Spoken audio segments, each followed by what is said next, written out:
आज Doubtnut app download करें। Doubtnut पर अपने सभी गणित, रसायन विज्ञान, भौतिक विज्ञान और जीव विज्ञान के डाउट्स का करो सफाया। बस प्रश्न की फोटो खींचो, एक ही प्रश्न को क्रॉप करो और तुरंत वीडियो सोल्यूशन पाओ।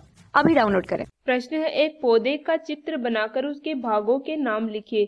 तो हमें यहाँ इस प्रश्न में पौधे के चित्र के बारे में पूछा और उसके भागों के नाम हमें बताने हैं। तो एक सामान्य पादप जो होता है उसका चित्र इस प्रकार से होता है। मिट्टी में इसके पाई जाती हैं जड़ें, इस प्रकार से ये जड़ें पाई जाती हैं और ये तना होता है। इस प्रकार से ये तना है और तने के ऊपर यहाँ शाखाएं लगी हुई होती हैं। इस प्रकार से ये शाखाएं होती हैं और शाखाओं पे पत्तियां पाई जाती हैं। ये पत्तियां हैं और पत्तियों के साथ साथ इन पे फूल पाए जाते हैं। फूल या फिर पुष्प उपस्थित होते हैं इस प्रकार से, और ये पुष्प जो है ये फलों में रूपांतरित हो जाते हैं। तो इस प्रकार से फल पाए जाते हैं। तो ये एक पादप की होती है। ये बाकी की शाखाओं में भी इस प्रकार से पत्तियां, पुष्प और फल लगे हुए होते हैं। तो हम इनका नामांकन कर लेते हैं। सबसे नीचे जो पाई जाती हैं जड़ें, ये मिट्टी में उपस्थित होती हैं जड़। इनका काम क्या होता है?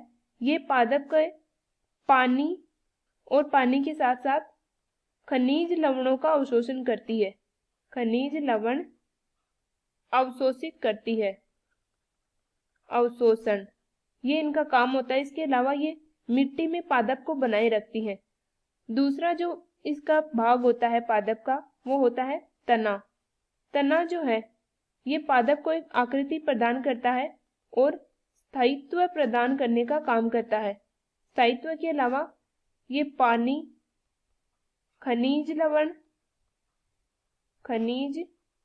लवण और इसके अलावा भोजन का संवहन करने का काम करता है।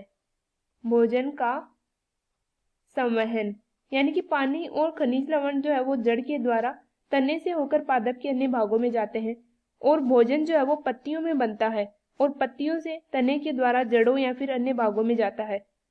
तीसरे प्रकार का जो हमें पादप भाग देखते हैं वो होता है पुष्प। ये यहाँ पे पुष्प है।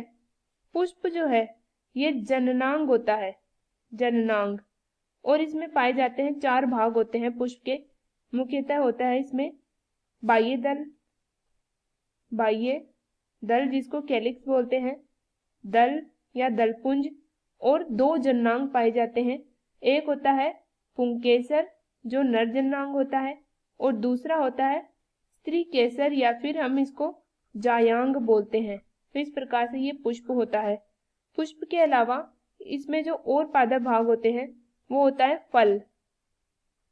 फल पाया जाता है और फल किससे बनता है? ये बनता है पुष्प से, फल का निर्माण होता है पुष्प से, और फल के अंदर उपस्थित होते हैं बीज।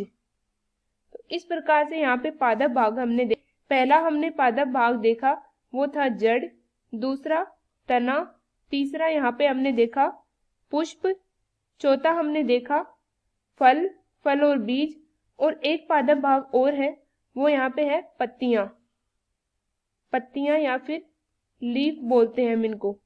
पत्तियों का काम क्या होता है? पत्तियां जो है ये प्रकाश संश्लेषण का काम करती है। प्रकाश संश्लेषण या फिर फोटोसिंथेसिस का काम करती है और प्रकाश संश्लेषण की क्रिया के द्वारा भोजन का निर्माण होता है और इसके अलावा ये गैसों के आदान प्रदान में भी सहायक होती है। तो इस प्रकार से हमने कुल 5 पादप भागों के नाम देखे यहाँ पे। कक्षा 6 से 12वीं से लेकर नीट, IIT, JEE वो एडवांस के लेवल तक 1 करोड़ से ज्यादा छात्रों का भरोसा। आज ही डाउनलोड करें डाउटनेट ऐप या व्हाट्सएप करें अपने सारे डाउट्स 8400 400 400 पर।